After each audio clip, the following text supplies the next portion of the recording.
It's good to be here all together. Glad to see you all. Good to be here together to do some practice, to begin or continue to come to be with ourselves, which is one of the most rewarding and also most challenging things that we can do in our lives, is really come to know ourselves at the level of just knowing what we're feeling, which often we're not aware of. Finally knowing ourselves at deeper and deeper levels, and able to be with ourselves in deeper and increasingly compassionate and gentle ways. So that's what we're here to learn, and that's what we continuously practice. And we have a kind of lovely situation this morning. We have a sandwich within a sandwich. Some of you are here continuing our retreat that began Thursday night. A few of you were here all day yesterday. We had a full day of practice. And we are continuing that retreat with you. And some of you we are welcoming to a retreat for this morning, so that you can become part of the stream, if you wish, of this possibility of daily practice, developing spiritually, developing quiet, developing kindness. And we're very happy to be having all of these things going on at once. So we'll begin with... Put your mat.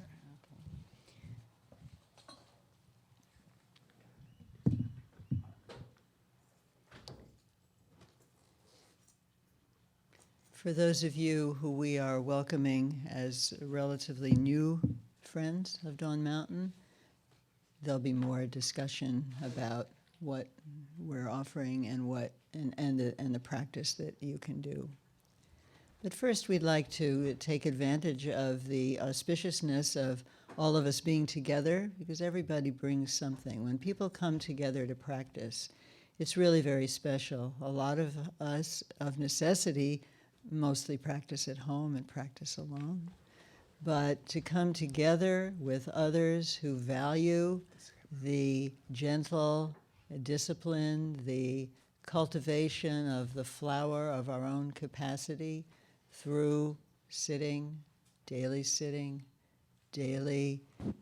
refreshing our awareness and our intention to be of benefit in this life, be of benefit making the most of our own potential in this life, whatever it is, making the most for ourselves, for our family, and also just doing what we can do to make the world better, kinder, safer.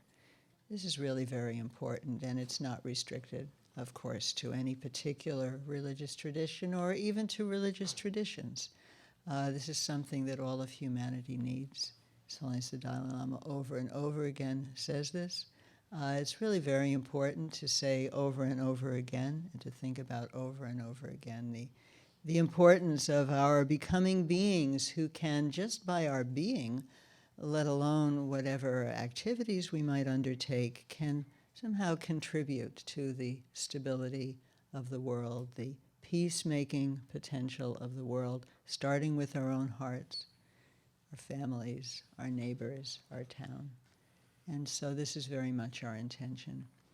We cultivate this art of being as a way of contributing to the quality of our lives, the quality of those around us, and really with a sense that this is of benefit to the world, and we want it to be of benefit to the world. So, given that all of us are here together with that intention, take advantage of that by just doing a little bit quieting practice together, and then we'll be two groups after that. So take a moment just to be here and to allow yourself to shed whatever you came in with by way of worries, concerns, musings about what could have been better in the past or what might be better in the future. And just drop into this moment. It's a very rich moment. It's a safe moment. You're here. You're among like-minded people. You're among friends. Everyone is here to learn and explore. And we're here to support each other in doing so, support each other just by our presence. So welcome yourself into this moment. You can pick up your worries later if you want to. Just this moment.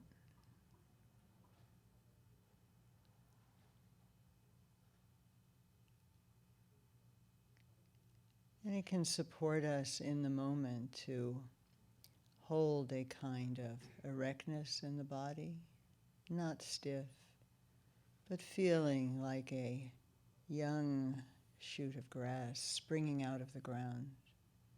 And in that way, the central corridor of your body rises up. You can enjoy that straightness and the gentle flow of your own breath and energies that becomes more fluid when you sit in that way. It's also a restful way to sit.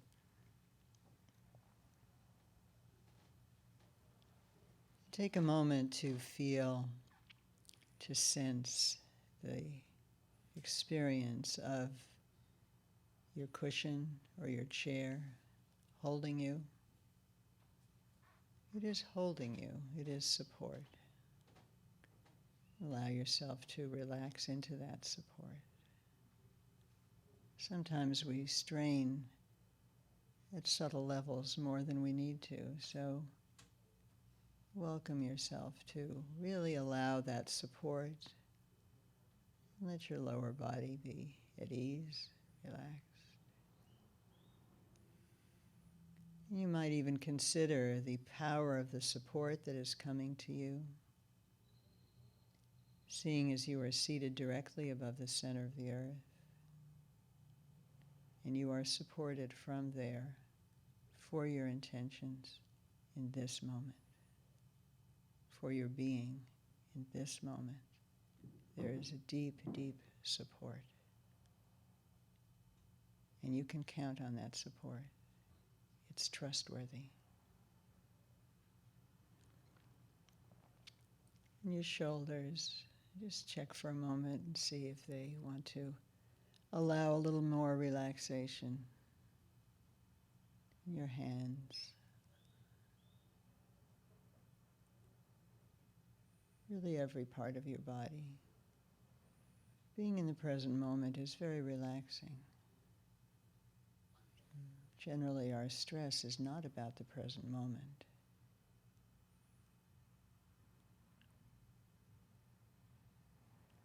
And your neck is long.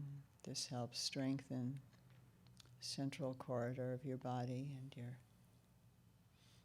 central pillar of support. And your chin is tucked under just a little bit. And you can feel how that strengthens and lengthens you.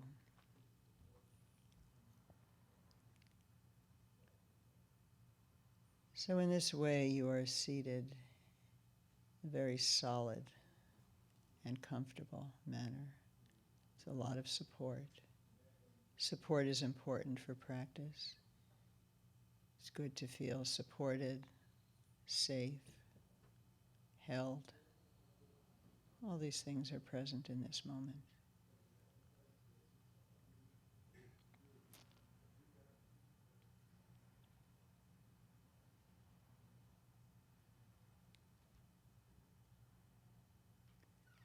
And of course, as you're sitting here, you are breathing.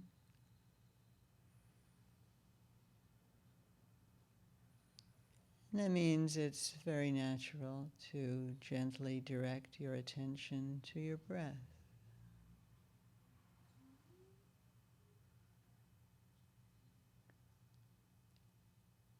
and letting your attention rest gently on your breath. You're aware of the sensations as your breath moves in. Feel it coming into your body, descending down your chest. And the energy of it actually goes all the way down to your abdomen. And then at just the right moment of comfort for you, of course, you exhale. That feels good too. So let's spend a few minutes just present to the pleasant sensations associated with breathing in, getting that refreshment, energy, filling up with it. And then the very natural relaxation that occurs when you exhale. Just want to be present to that. Let's do that for a few minutes. That's all that's happening. That's all you need to do.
And should your mind be trailing off to something else, just gently bring it back.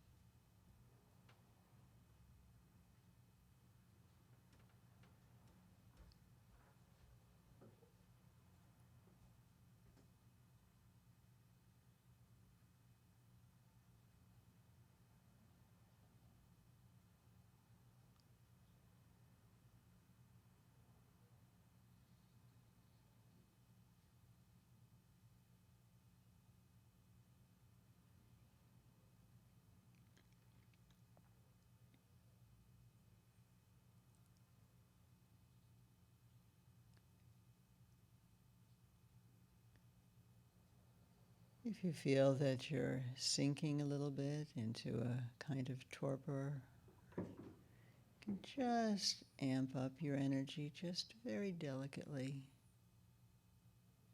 You still want to be relaxed, but a little bit of tightening there.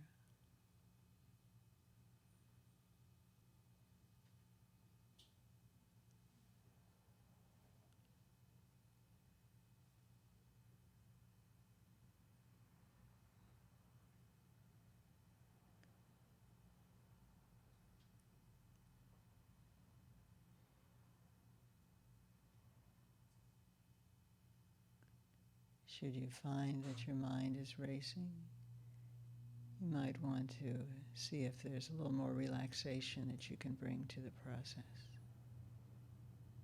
Not too tight, not too loose.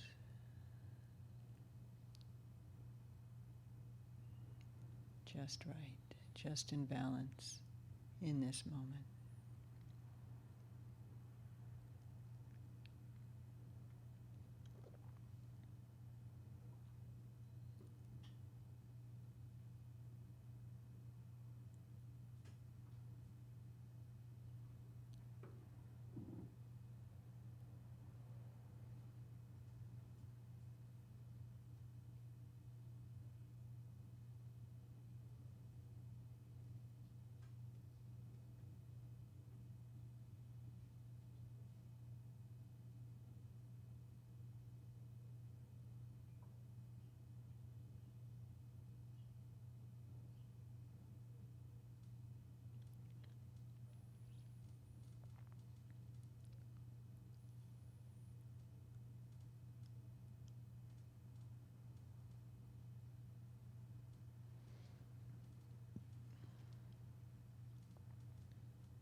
So your consciousness, your attention is really with your body, the sensation of breath in your body.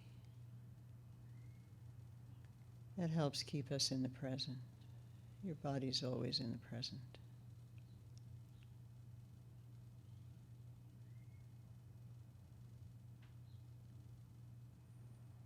If you become aware of some tightness in your body, or you're holding some stress, sometimes you can bring your breath to that place and it will open up. Sometimes just your gentle attention will open it. And you can go back to your breath and the sensation of your breath. All your attention is with your body.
And what can occur as we become more familiar with settling is that the mind's natural clarity becomes more apparent. So let that clarity now express itself as an orb of light in the center of your chest. So your attention is still with your body, and now a sense that your own clarity is arising as light, just a light sense that that's the case. And we'll sound the sound Om 3 times. This is a syllable of sacred embodiment. And as we sound it, see if you can sense how the sound and the light and also your own attention, all these 3 together, expand from the center of your heart and to every cell in your body. And just, we can feel that this happens. Definitely the sound expands. It's not something to work at, but just to feel that this occurs. So we'll do that. Sound Om.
Just take a moment to notice how you are right now. If there has been any shift since you came in.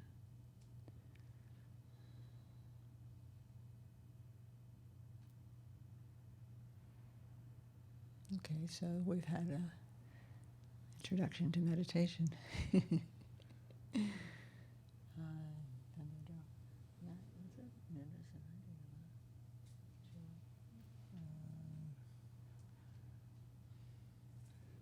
do something less? Yeah, better. Okay, so Harvey will continue the welcome and introduction to practice and to Dawn Mountain for those of you who are here for the morning retreat, and you will be upstairs. And the others of us will continue downstairs. Vajra upstairs. Harvey? Gary says Vajra is upstairs. Oh, boy. Harvey went, uh-oh. Is that all right? That's what Harvey said to me from the beginning, but maybe not to you. I can actually break it down here. What will continue. It'll take me a little bit of time, sorry. Okay. Okay, well, we have a... It was never going to be just Vajra anyway. It would be talking about just Vajra. Yeah, well, I know. Yes, take your taras upstairs. Thank you.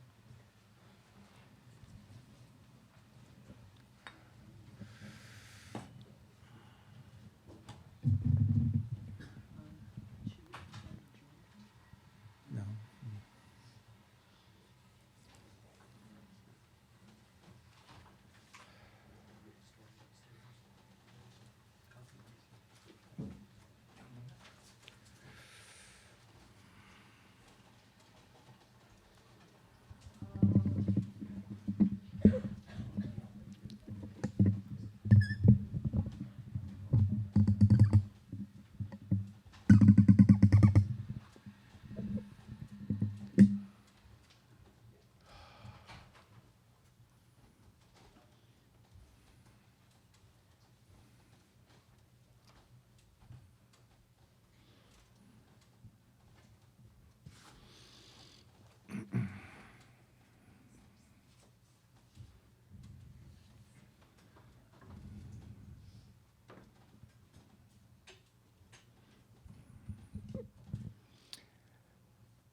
Good morning, everybody. I'm Harvey Aronson, the other co-founding director of Dawn Mountain. So what I've envisioned this morning to be is really a beginning instruction on very simple meditation. And I want to teach, I think, two basic meditations and say a little bit about why we do these.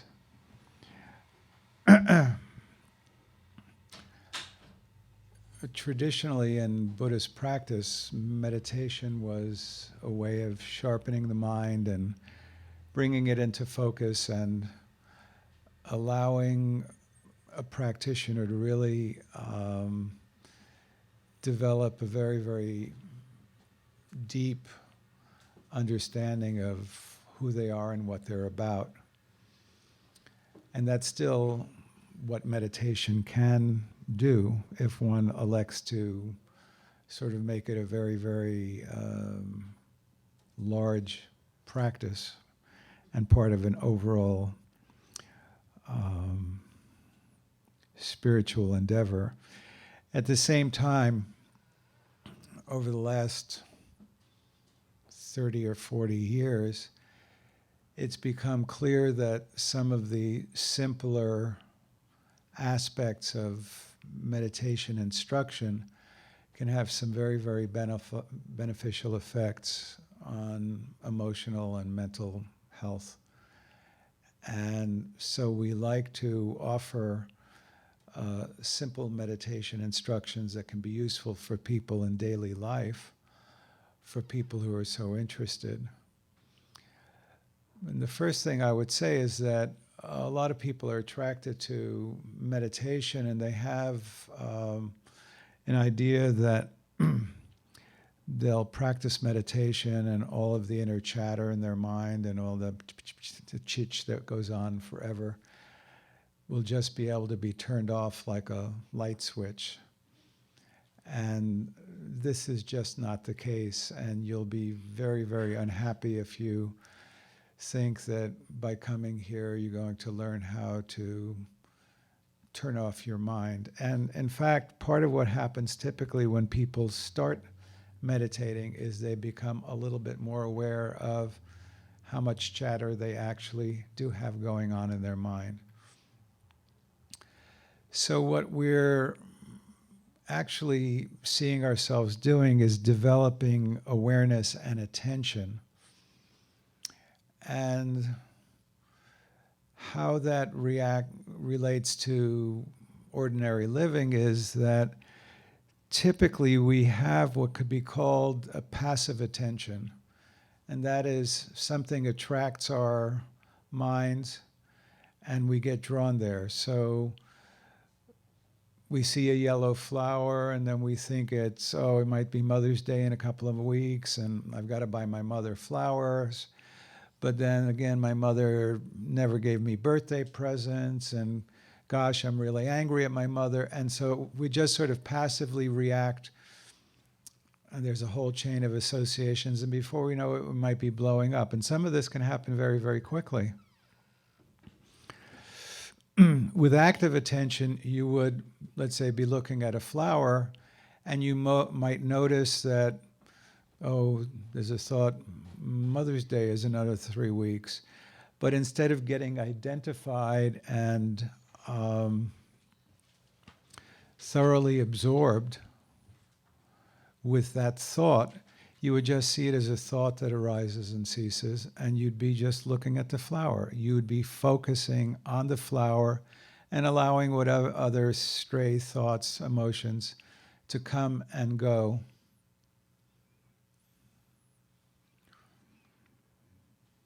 The modern cognitive psychologists will call that process decentering.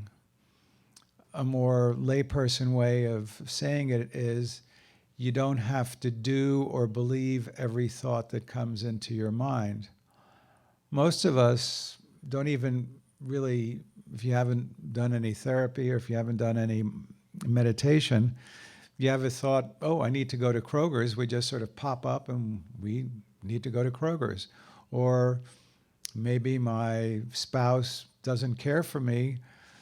We just believe my spouse doesn't care for me. It never occurs to us that this could just be a thought that's arising and coming through our minds, and it's just a thought and really doesn't have any significance whatsoever. We just believe everything that comes into our attention, and we then often act on these attentional things. So one of the processes of meditation is that we're allowing thoughts and feelings to arise and cease, but we're not necessarily getting snagged by them. They come and they go. They come and they go. And it gives us a certain kind of ability to make some decisions as to whether we want to believe or engage with a particular set of thoughts and or reactions. But the primary thing we're doing is learning how to keep our attention steady. And when things arise and cease, we just are aware of them.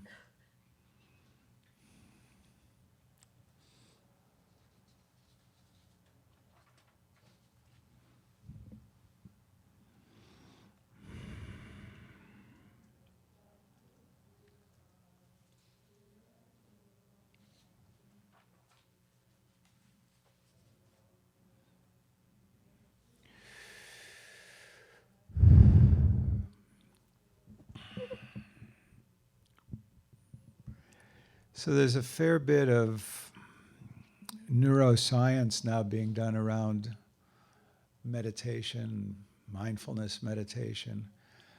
And there seem to be two aspects to the benefits of what I'll be teaching.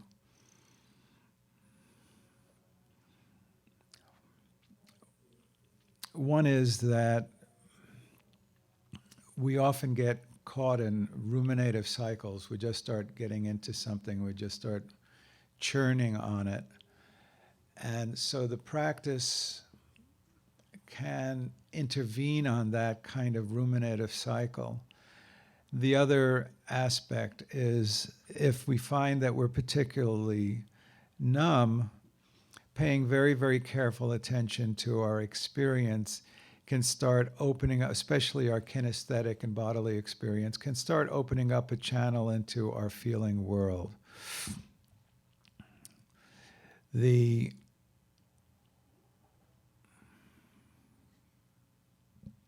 major organ that seems to, in the brain that seems to be affected positively is the area called the insula. It seems to be more energized with mindfulness meditation. With respect to the ruminative processes, it seems that there may be a way in which the amygdala aspect of the brain is where we get our emotional reactivity, and then it connects to the prefrontal cortex, which is somewhere in here. And being able to do the mindful attention to the breathing may break the connection between the amygdala's reactivity and the prefrontal cortex. With respect to numbing, if we're paying very, very close attention to our kinesthetic or physical experiences of breathing or any physical experiences, this actually develops awareness, and that awareness can be brought then to our whole emotional process as well.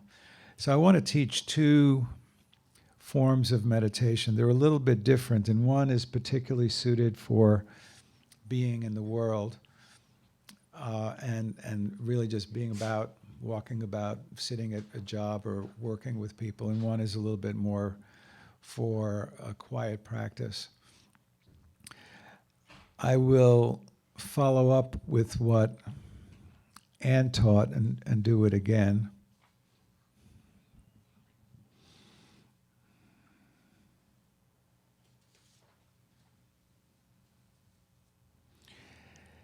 And so the simple instruction is we're going to be placing our attention on the breath and then letting it rest there.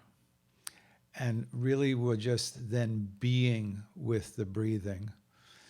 And so there's a little bit of doing in the sense of we're bringing our attention to the breath. But once we're there, we're just resting with breathing.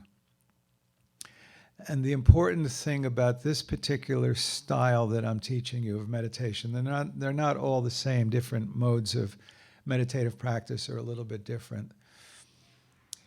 With this particular mode of practice, you may have some thoughts coming and going, you may have some feelings coming and going, but as long as you have attention on the breath, it's fine.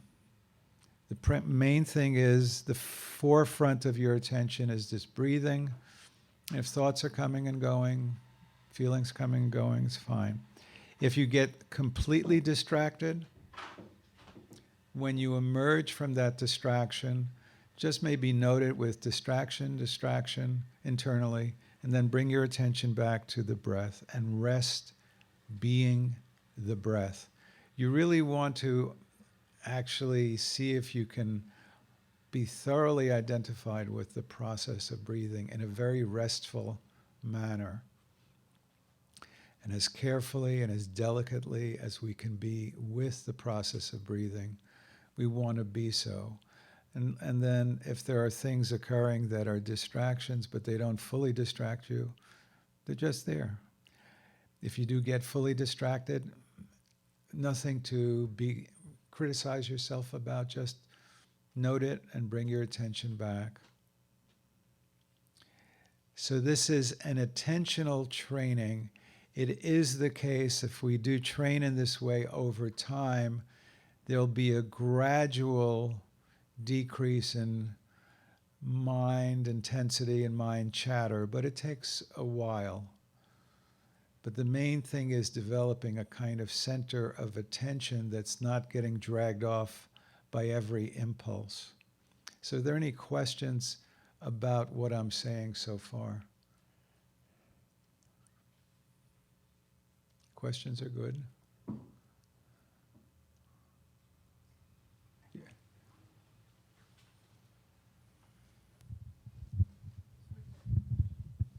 We're broadcasting this to people all over the planet, so. My question has to do with what you said about eventually you'll notice that the chatter is quieter. Yeah, but initially you actually notice that it's louder. Initially it's louder. So I have experienced on occasion, not frequently, moments where there's no chatter and I think I'm losing my mind. So it's weird though because it's brief and I don't know what to think about it.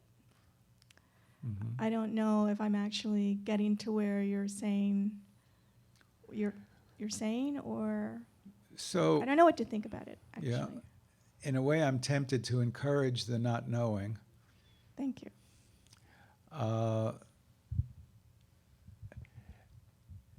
You know, this is worth saying.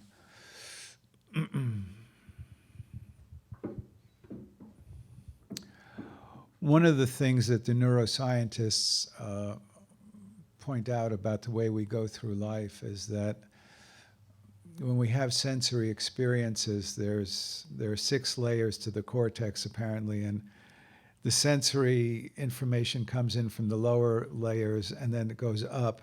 And then let's say we see a marigold. So we see the marigold and it sends a message up, and there's a message going up of what we're seeing, but there's also then a message that starts coming down from the 6th outer layer that is, this is a marigold. And what happens typically is that it's like yet another marigold, and we have what's called an invariant representation of marigolds in our brain, in our minds. We have what's called an expectational bias. And so we think we're seeing a fresh marigold, but most of the time what's really going on is we're more or less having a concept or a memory of all the marigolds we've ever seen. And so we live a kind of stale life where everything is permeated by what's come before. One of the things that it seems that paying very, very careful attention to something like the breath can do is bring our attention closer to that immediate sensory level of experience, which then means things are more alive, things are more fresh, and things are more unknown. So there's an upside and downside to all of this. For example, if we were to walk into Kroger's and every time it was a new experience, I mean, you know, sometimes you walk into a new supermarket and you feel that overwhelm. It's like, where do you turn? And the lights are so bright and there are so many items, and it's like you go into almost a shock reaction. And so, you know, if you keep going to the same familiar Kroger's, you save way a lot of time by knowing where the bread is and where the mayonnaise is, where your milk is, and you're actually happy to know that, you know, you're buying the same carton of milk. It's very, very soothing and it's very, very efficient. But especially with people and human relationships, and if we do want to sort of enjoy life, it's also important that we be able to experience things freshly and be able to have new experiences, both of ourselves and others. One of the biggest problems that we have in therapy is that we take ourselves to be who we were yesterday. And if I see you and we've had a difficult relationship yesterday, then we're going to have a difficult relationship today. And if I couldn't cross the street with comfort yesterday, I'm not going to cross the street with comfort today. You know, so that invariant representation, which is very, very efficient in some ways, can become very, very restrictive in other ways. And so when I say I'm tempted to encourage you to be with the not knowing, is that really most of us, when we feel ourselves not knowing about a situation, we have a kind of fear and a kind of apprehension. But really, as adults, it may be harder for a child to not know, but as an adult, if we actually start noticing when we don't know and develop a kind of tolerance for not knowing, there's an actual grace in not knowing. Because it means there's some excitement in our lives. And there's some wonder. And I think we all benefit from that. So there may be some ways in which you're moving into some experience that's unfamiliar, and that might be, again, sort of the scientists will say that excitement and anxiety are physiologically virtually indistinguishable. And so, some people do go to horror movies because they find them enjoyable. For some people, they're just anxiety-provoking. But the rides in the amusement park, again, for some people, that anxiety is a pleasurable excitement, and for other people, it's just anxiety. But that maybe that you're experiencing is there's something new here and unknown, and if you can allow yourself to just sort of sit and see, that might be helpful. That's an interesting and good question. Any other questions before we go through this? Yes, here's a question. Please use the microphone.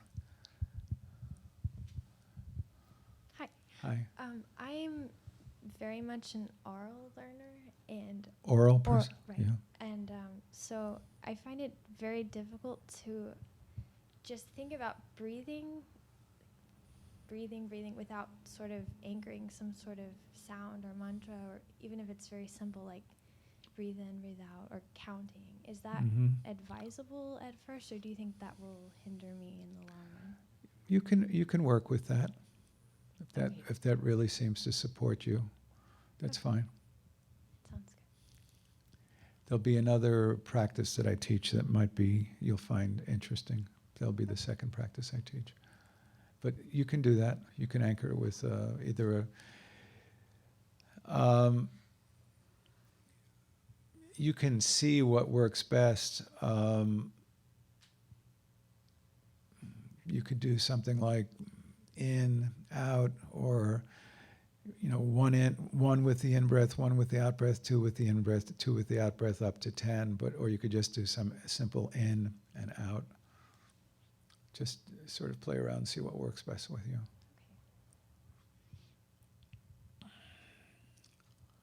Any other questions? So in terms of sitting, you can sit on the floor. You can sit with your legs crossed if you're so endowed. If you're sitting on a chair, you can have your hands here. You can have your hands here.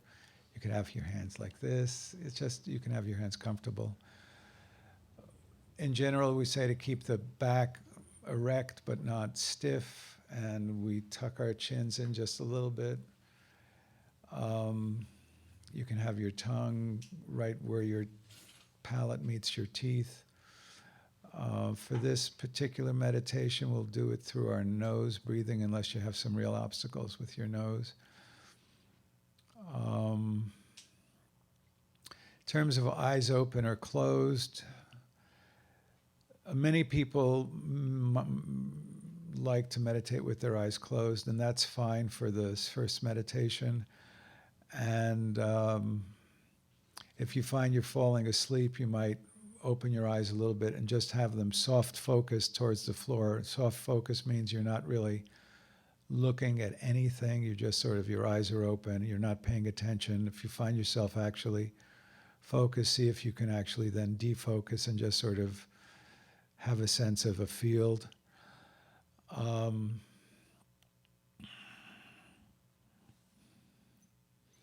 It would be my recommendation, if you were starting this as a new kind of thing, to break sittings into very brief segments.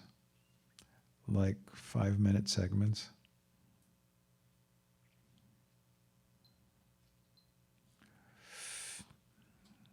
That allows you to sort of maintain freshness.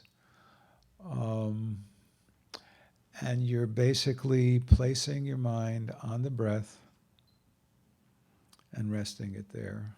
And so we'll start.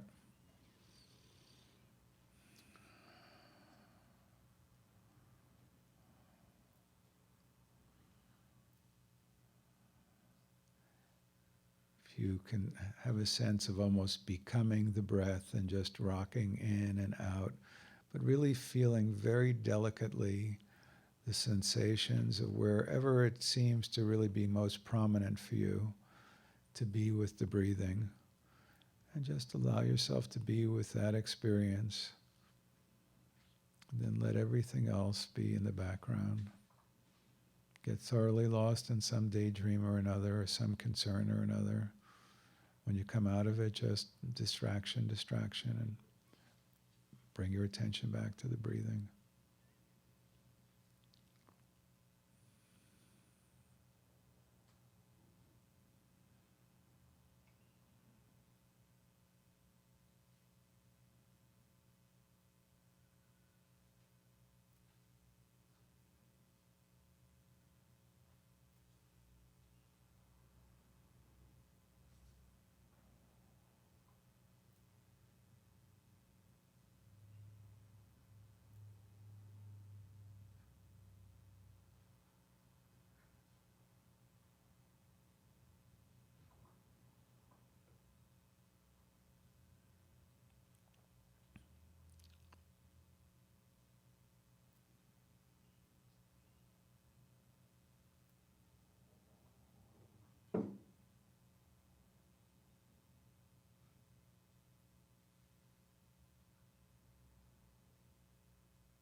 So how was that, and are there any questions about that?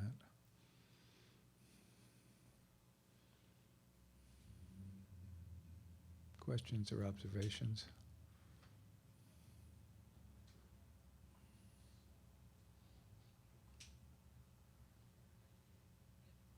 Yeah. When you're practicing at home, do you also have a bell or a sound that you make just to kind of break the meditation? If I'm doing sessions where I want to sort of have a particular time, there are all sorts of cool apps you can get now on your phone that can, set the time for, if it's 5, 10, or 20 minutes. So, yeah, I do actually have I don't know what it's called, but it's some app on this thing, like Zen Timer or something. Yes, I do use a timer, Zen Timer. It's got a very nice bell. I can play it for you. We'll use it the next time we do this, just so you see what it sounds like. You can set a starting bell and an ending bell. You can get very fancy.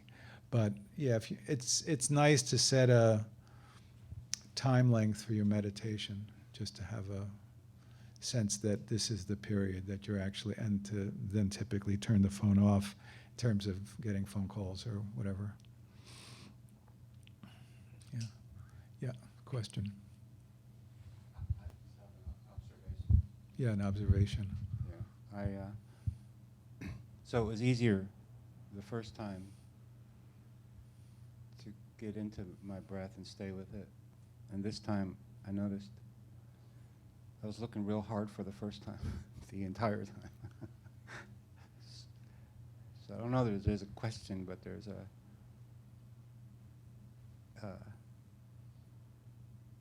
I like observing that even. You like observing what? The noticing how hard I was working to find the first experience I had when we did the meditation earlier.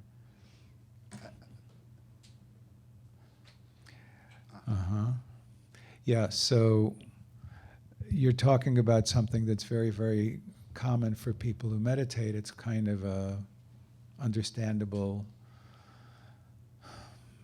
experience, and that is you do something with meditation and there's some experience, sometimes painful, sometimes pleasurable. It might be blissful, it might be anything. And so then the next time you start seeing this whole process of the invariant representation of, well, it was XYZ that time, I want more of that, or I don't want more of that. And one of the things we're actually cultivating is an attitude of what is actually right now. And that is an attitude that takes some cultivation. And so you were seeing a big piece of what we certainly talk about when we're studying Buddhist meditation, is that the mind runs to the past and runs to the future. And often it links the two. What I had in the past, I want to have in the future. And that's sort of the fuel of a lot of our unhappiness versus what is actually going on right now. So it's a very important observation. And we never do recapture the same identical experience. It just doesn't happen quite that way. So good. So this is about acceptance. Yes, acceptance. Of whatever arises in the moment. Yeah. We are okay with that, no matter what it is, whether it's a frustrating feeling of not being able to acquire again what was so great about the yesterday meditation. Yeah. And sort of accepting of what's happening right now, whether Right. it's shaky and constantly distracted. You were constantly distracted. Today, for many reasons, of course, and coming in late and being flustered and, shaking everybody else in the row, coming in the seat. Yes. But it took a moment. But right now, actually, I felt better. For that reason that I already accepted that. It's already in the past and I'm trying not to dwell on it. But I realized that it's difficult. at times. Yeah, so you're saying a lot of things that are kind of important, and I want to sort of just flag them. One is that attentional practice is a bit of a magnifying glass. And so, we live pretty pressed and compressed lives. And one of the things that will really happen when you sit down and start slowing down and just paying attention to your breathing is that other aspects of your experience that may be in a way undigested or undealt with will start surfacing. So, you sit down, you've come in, you feel you were late, you feel you've interrupted people. Whether any of those things have objective status or not is not really critical. Those are your experiences of the moments. So you sit down and all of a sudden you start actually, it's like experiencing the impact of all of those processes, and they feel very loud and very large. And so one piece is that often we sit and it does seem that things almost get worse. It's really important to hear that. It's not that they're becoming worse, it's your mind is becoming clearer. The other thing is that with clarification, there can be a kind of natural process of settling. And so even though you're sitting there and things feel louder and noisier and more disturbing, you come out of the process and it's like, the meditation really felt noisy and upset, but I feel sort of more settled now. And that's actually a very typical kind of process of doing meditation where it's like, it'd be a terrible analogy, but this is the open surgery, and it's sort of like, there's a lot of blood and guts, and man, there's a mess in there. But now we've sort of sewed it up and put it back together, and now it's working and it's quiet. So it's important to know that our sensitivity may increase to what we're going through while we're sitting, but we are actually cultivating a kind of skill of attention. And acceptance, even-minded acceptance, is a huge quality of mind that we're really cultivating when we're practicing meditation. So we'll do another sitting. Is that okay? And you'll see how this... so this thing has a 5-second delay on the start bell, and then it's got a concluding bell. Just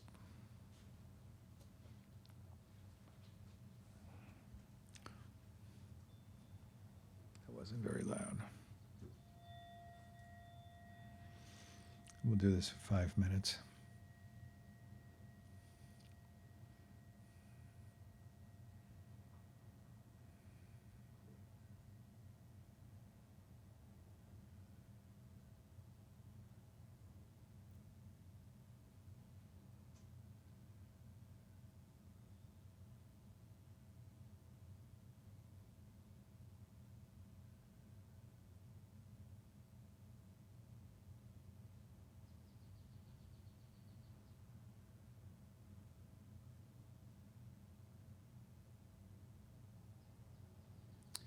Some people find it very soothing to notice the movement of the breath from the belly, the energy of the breathing from the belly.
So it is helpful to just notice how your body and your mind are affected once you've stopped formally sitting.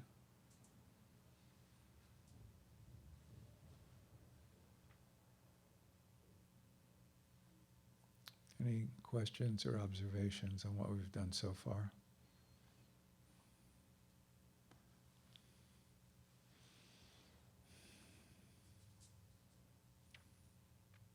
Yes?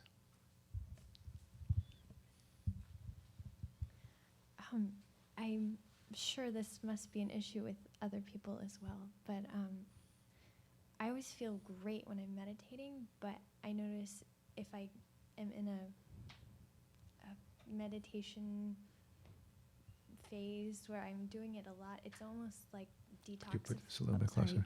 It has almost like a detoxifying effect on my mind, and sometimes a lot of negative stuff comes up just randomly throughout the day. And Randomly what? throughout the day when I'm not meditating. Okay. So in order to get through that, would you recommend increasing the amount of meditation or perhaps getting into it more gradually? Excellent questions.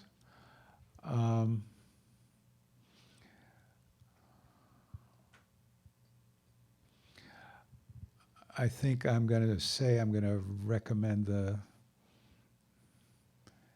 next meditation I'll teach. But also, if you are doing something like that and you're in a process like that, ideally you're also working with a teacher and you would be conferring. So, if you're come around and want to talk with us, I would be, very interested to talk with you. It's a very, very important issue that when we do something like meditation, we might notice that it might have some effects where maybe it does stir something up, and I think we do want to be aware of that, and how do we work with that. It's an important topic of conversation between a student and a teacher. I don't have a, just flat out of the box answer. I think you'd want to monitor yourself, and sometimes it can be the way that you're meditating might be precipitating some of that. Sometimes there may be some issues that would benefit from some psychological attention. I mean, there are a lot of different responses that we might want to look at. So, I can't necessarily address all of them, but it is the case that I think people who do meditation will find that sometimes stuff positive and negative will get stirred up, and it's important to attend to that and just take it seriously. Okay, thank you. Yeah. So that brings up this other form of meditation that I would like to teach you. This first thing that I taught you is really based on Ken MacLeod's Wake Up to Your Life. That's a book that he wrote, Wake Up to Your Life. And it's really a mode of meditation that he has in that particular book. The second mode of meditation that I'm going to teach you is from a colleague of mine named Shinzen Young.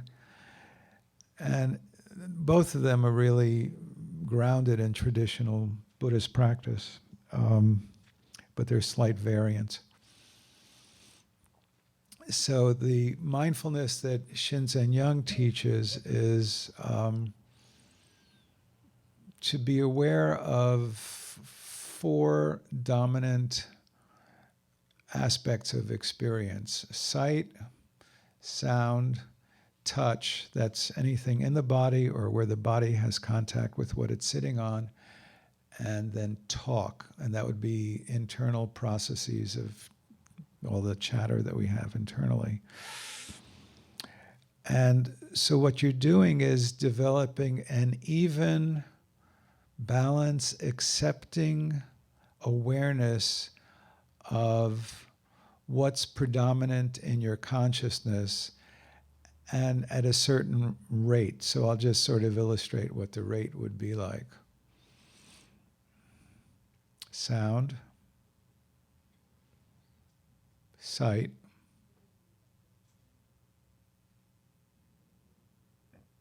touch, sound, talk, sound, sight, touch, sound, sound, sight, talk. So that's the rate at which I'm looking at what predominant experience is occurring. Why do I like this particular meditation? There are a fair number of people who are using meditation and mindfulness and sort of an adjunct to psychotherapy and an adjunct to working with people who've experienced trauma, and also for people with ruminative issues, but also for people who get very, very reactive. In any of those situations, part of what starts occurring is the amygdala is the part of the brain which is reactive to sort of where the emotional reactivity is registered. And that goes into the hippocampus, which is what timestamps our experience. So one of the things that happens when the amygdala overjuices the hippocampus is that the timestamp goes off. So there I am in Vietnam, and I'm experiencing some horrific trauma. My amygdala, on steroids, juices my hippocampus, and the timestamp goes off, and it's present. It's stuck in the present. And welcome to the world of post-traumatic stress disorder, where something that happened 40 years ago, I'm experiencing right now as if it is present, because the hippocampus is, as it were, stuck. There was no timestamp on that memory. So, but when we get ruminative, it seems to me that some of that same process is occurring. We start thinking about something, we go out of time because we get agitated. Or we start getting into a reactivity pattern and we go out of time, we lose touch with, reality in a way, and we just sort of start spinning. What's good about this particular mode of mindfulness is that it allows contact with the present. So sight is really you're present in a non-judgmental way, in an accepting way with what you're seeing. Sound, you're not criticizing the sound, you're not wanting more or less, it's sound. Touch could be pleasant, could be unpleasant. You're just aware of some contact or some feeling in your body. Talk, you're not making evaluations about the talk that's in your mind, you're just noticing it's happening.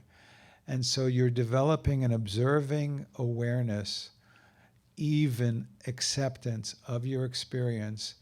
And so in terms of what we talked about the first practice, this capacity for attention without getting absorbed in any particular piece of it is being developed. And so in terms of your question, in terms of reactivity or negativity during the course of the day, let's say you start noticing you're having some negativity come up, absent a kind of meditative sort of posture, you might get absorbed in something and identified with it. But with this practice, you start noticing maybe a kind of swell of reactivity, and notice that, that's okay. So then notice the touch aspect of it. But at the same time, you're still seeing something. There still may be some sound you're aware of, and there may be some internal talk that is fueling the negativity. So you notice that as if it's predominant. If it's not predominant, there might be a touch that's predominant. Maybe there's a particular set of feelings that is occurring in association, but lo and behold, there's a sight and there's a sound. And so part of what happens when we get emotionally upset is there's a kind of coalescence of our experience into a very tight ball. What this mindfulness does is it starts showing us that the ball of our experience is really made up of constituent pieces. And if we start becoming aware of the constituent pieces and slow the whole process down, we may notice that our reactivity is actually slowed down. So this is very, very useful when we're really starting to feel overwhelmed by something, and we're walking around and our eyes are open. Well, hello, there's sight, there's sound. You don't have to do anything. You don't have to change your posture. You don't have to become a yogi. There you are in life, and you're just aware then, sight, sound, touch, talk, what's coming up most. You can do this anywhere. People don't have to need to know you're meditating. So we'll do any questions about doing this particular practice?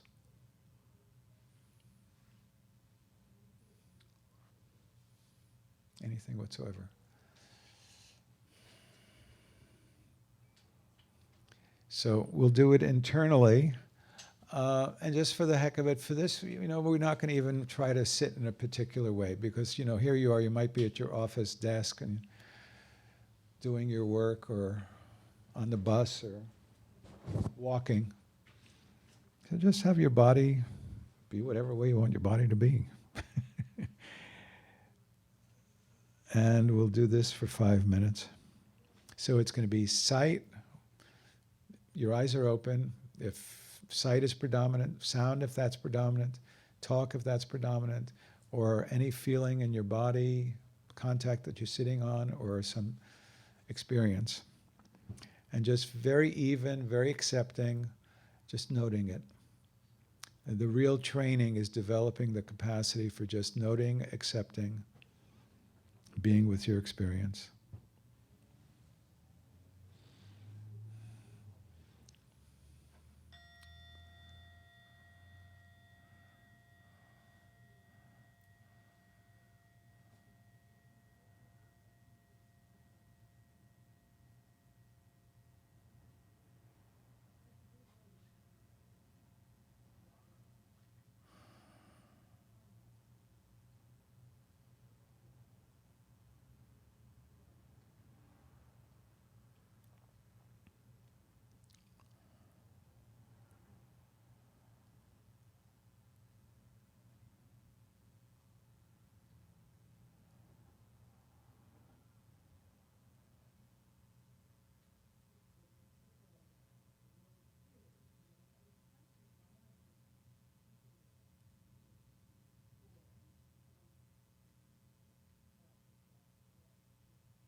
It was curious to notice that some elements, more than other elements, were proning me to distraction.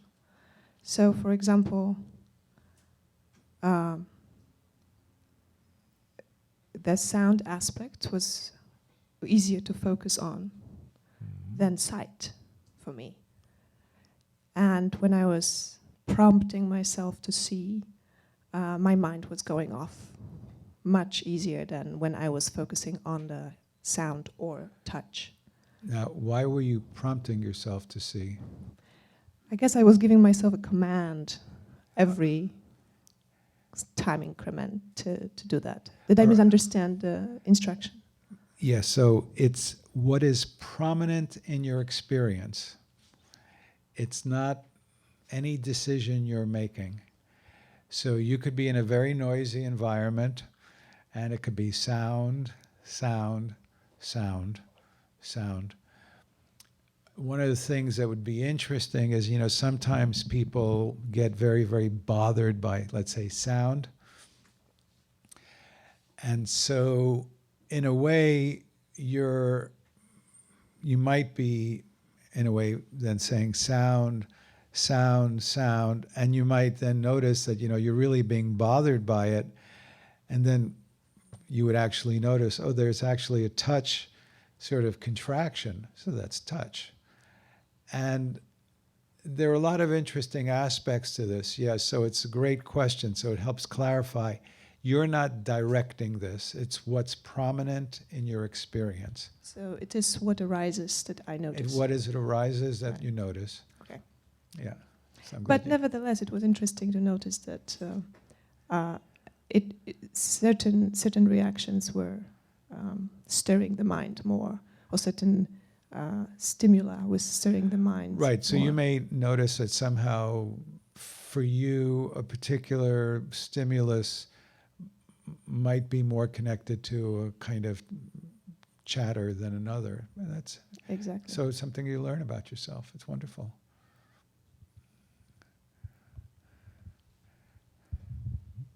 Yes, I wanted to concur with some of that, and also the things that I noticed were it took me a long time to recognize talk. Mm-hmm. Because as I was doing, the sound was easy, the feeling was easy, and seeing was interesting, because I would be,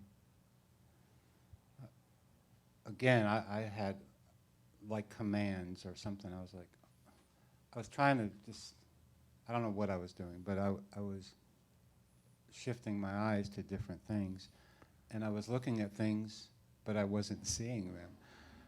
I was chattering during that period, and Mm-hmm. it took, in a little bit, I started noticing, oh, that's chatter, because I had nothing. I had no sight, sound, and Mm-hmm. oh, that's talking. And then I started seeing the talking. Good. So it's kind of playful. Good. Good. It's good to be playful. And part of what you're describing is the difference between, we can say, being identified with or centered in, lost in thought, where we're thoroughly absorbed in it, and we're thinking. I mean, there is a process of consciousness, but we're not aware of that going on, versus, oh, I see, I'm now thinking. So there's chatter or there's talk. And so part of what this is, in technical psychological speak, cultivating is a kind of observing ego versus the experiencing ego. We're being able to see our experience. And it may not come that easily with certain aspects, especially with thought and talk. It's good.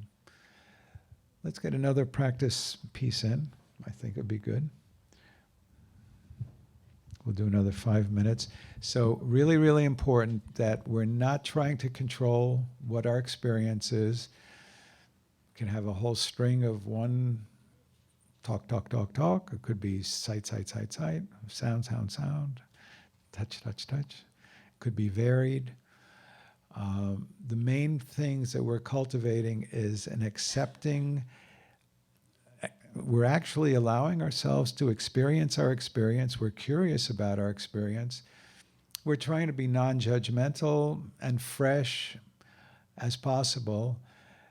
And just see what bare sight is, what bare sound is, what bare touch is, what really just being observing talk is, without fearing it or going towards it and getting lost in it, not favoring, not rejecting, really having we have an important word, equanimity and evenness towards our experience. And we'll do it for 5 minutes.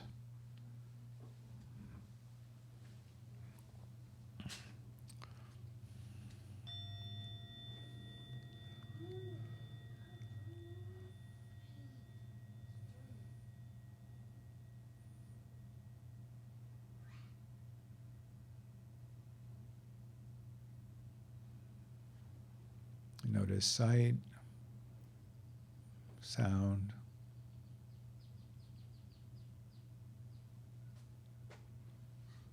touch, or talk, as the case may be.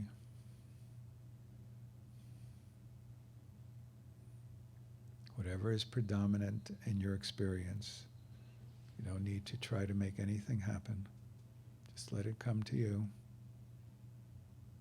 Even curious acceptance.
Any observations, questions, comments? Yes.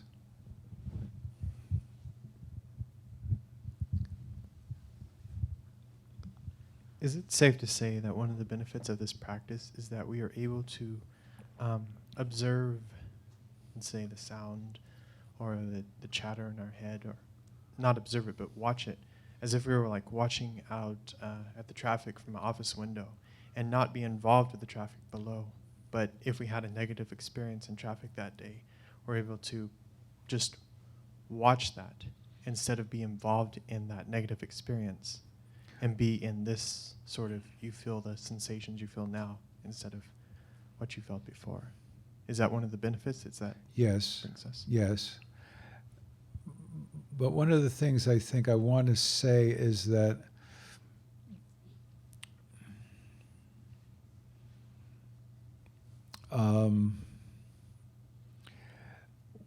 watching is an interesting word, and it sometimes implies distancing from experience.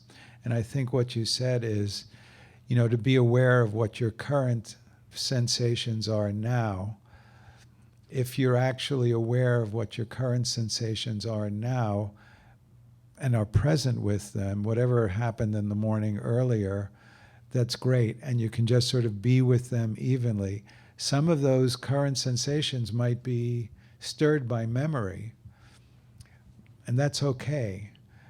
It's what you want to avoid. There's an inclination amongst people who want to practice meditation to often want to put experience a little bit at an arm's length. And that can become a kind of an issue and a problem where you start disembodying a little bit and take any inclinations you may have to try to push away experience, and sort of you almost start practicing that.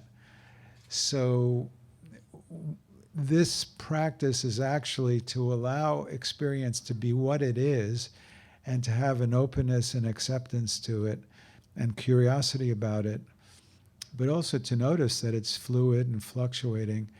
The labeling is really for initial stages of practice. The labeling allows a little bit of perspective to develop so that you're not thoroughly lost in an experience.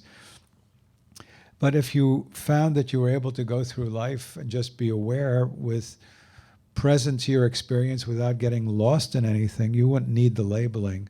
So it's this really sweet spot of a balance of what in psychology would be called the experiencing ego and the observing ego, where you are in the experience, present to it, not overwhelmed by the experience and not just sort of pushing it completely away, but really just fully in the present moment.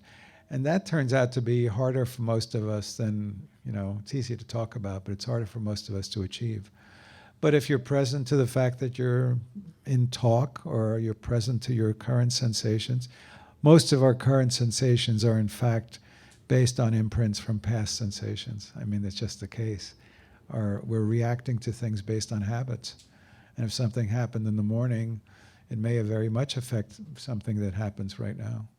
But if you're aware of that, part of what this is doing, awareness actually starts dehabituating the process of habituation, allows for freshening of experience. Did that answer your question? Very much. Good.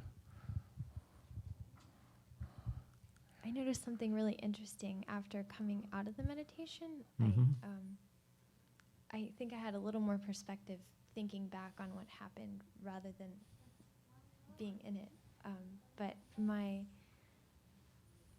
my vision was very much muddled with the talk. So I would look at the flowers that are on the box or desk, but I wouldn't think, it's wood or it's a painting. I would think flower, or pretty flower, or blue Mhm. flower. So it's kind of difficult to distinguish, and it was interesting to notice that. What was difficult to distinguish? Whether I'm actually looking at what's there, or if I'm looking at what my experience of a flower has been in the past. Mm-hmm. Yeah, and I wouldn't try to sort that out analytically. It's interesting. This is a practice that really deals with the immediacy of the experience, whatever it is, and it will allow for reality to sort of let itself clarify itself to us. Maybe I'm hearing it wrong, so I'm just going to say what I think I'm hearing is that you were doing a lot of work in a way, mental work, trying to discern or discriminate. It's interesting. It's an interesting set of sort of thoughts, but for the meditation, you don't need to be doing any of that. It's really whatever's appearing is really allowing the appearing to be the appearing, which turns out to be very hard for most of us to do. Most of us want to fiddle with our experience. You know, it's a little bit hot out, so I want to feel a little bit less cool, or it's cool, I want to feel a little bit hot. I feel worried, I don't want to feel quite this worried. I feel desirous, I don't want to feel quite this desirous.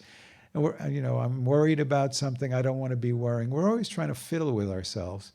This is really a training in acceptance of what is, and then letting stuff unfold. And that's actually a tough training. And you're seeing some subtlety how that is. So I just want to encourage you to be with what your experience is. I liked it a lot, though. I think that's Good. probably my favorite meditation. Good. Yes. If there's no predominant sensation, or do you come back to the breath, or is the breath considered a body sensation touch because the lungs are expanding and contracting? In this particular mode, breathing would be touch. So if that happens to be what appears, but so when there's nothing predominant, what's happening? I know that's what I was struggling with, because if there was nothing like really, I guess I'm thinking of it. Doesn't more have to hit you over the head. I so mean, it's not like Vipassana meditation, something stronger that pulls your attention. it is. away. This is a form of Vipassana, but so there you are. It's sort of like sight. Nothing is really walloping you. Right. What is your experience? So it really would be to look at your experience. And if it's nothing's predominant, that might be talk. If it's you're seeing, even though it's not a strong, it's not a very impactful seeing, then it's sight. There might be, the hum of the air conditioner, it's sound. There might be some.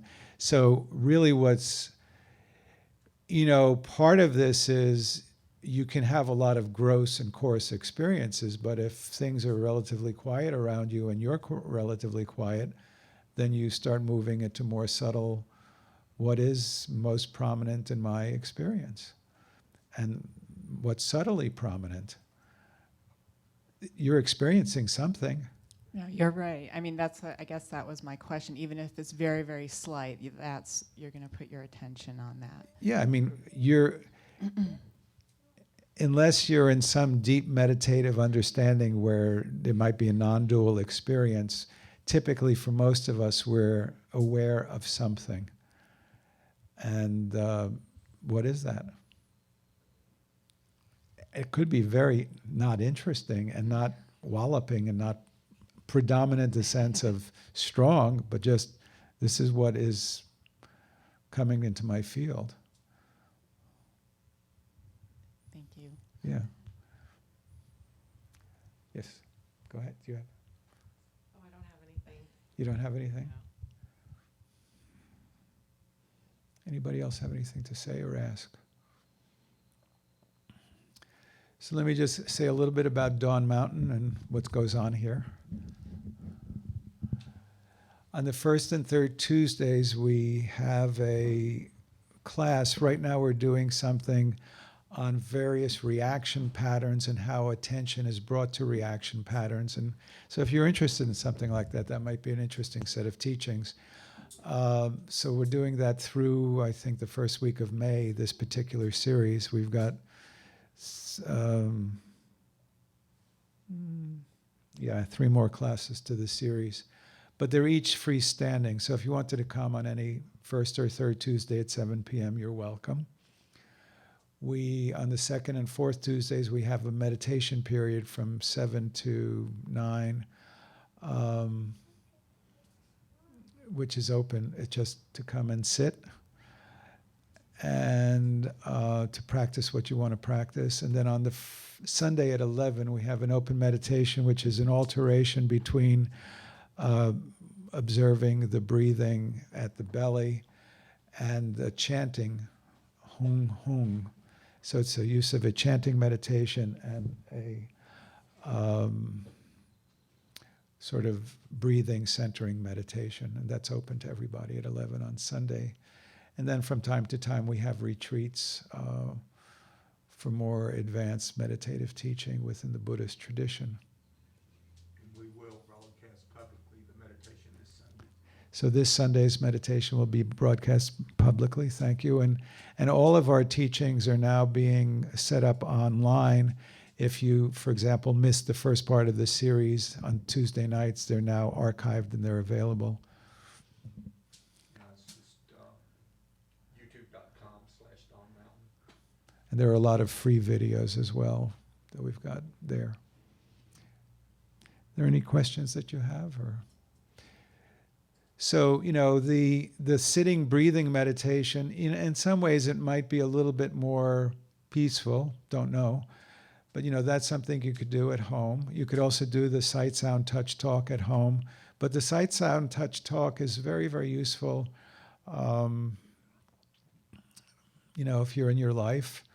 I like to do it sometimes when I wake up in the middle of the night and I can't get back to sleep, and I'm just there's usually some sort of sound in the room, and there's a touch of my body to the mattress, and there's sounds around, and or it could be, you might have some very vague sight things going on, even though your eyes are closed, or it might just be touch. You're just noticing the touch of your body to the mattress. Touch, touch. There's touch there, and there's touch there, and just being aware of my experience.